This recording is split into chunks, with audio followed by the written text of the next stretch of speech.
बिहान 6 बजेदेखि उठेर दौडधुप गर्दा पनि आफ्नो लागि खाजा बनाएर खाने 5 मिनेट पनि टाइम हुँदैन।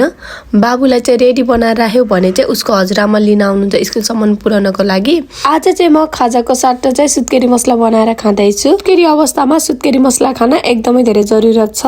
बच्चा पाइसकेपछि सुत्केरी आमाको शरीर एकदमै धेरै कमजोर भइराखेको हुन्छ, जसले गर्दा सजिलै चिसो लाग्ने, ढाड दुख्ने, हाड जोड्ने जस्ता समस्या आउन सक्छन्। त्यसको साथसाथै सबैभन्दा ठुलो समस्या भनेको दुध नआउने अथवा आइहाल्यो भने पनि बच्चालाई पुग्ने गरी प्रशस्त मात्रामा नआउने हुन सक्छ।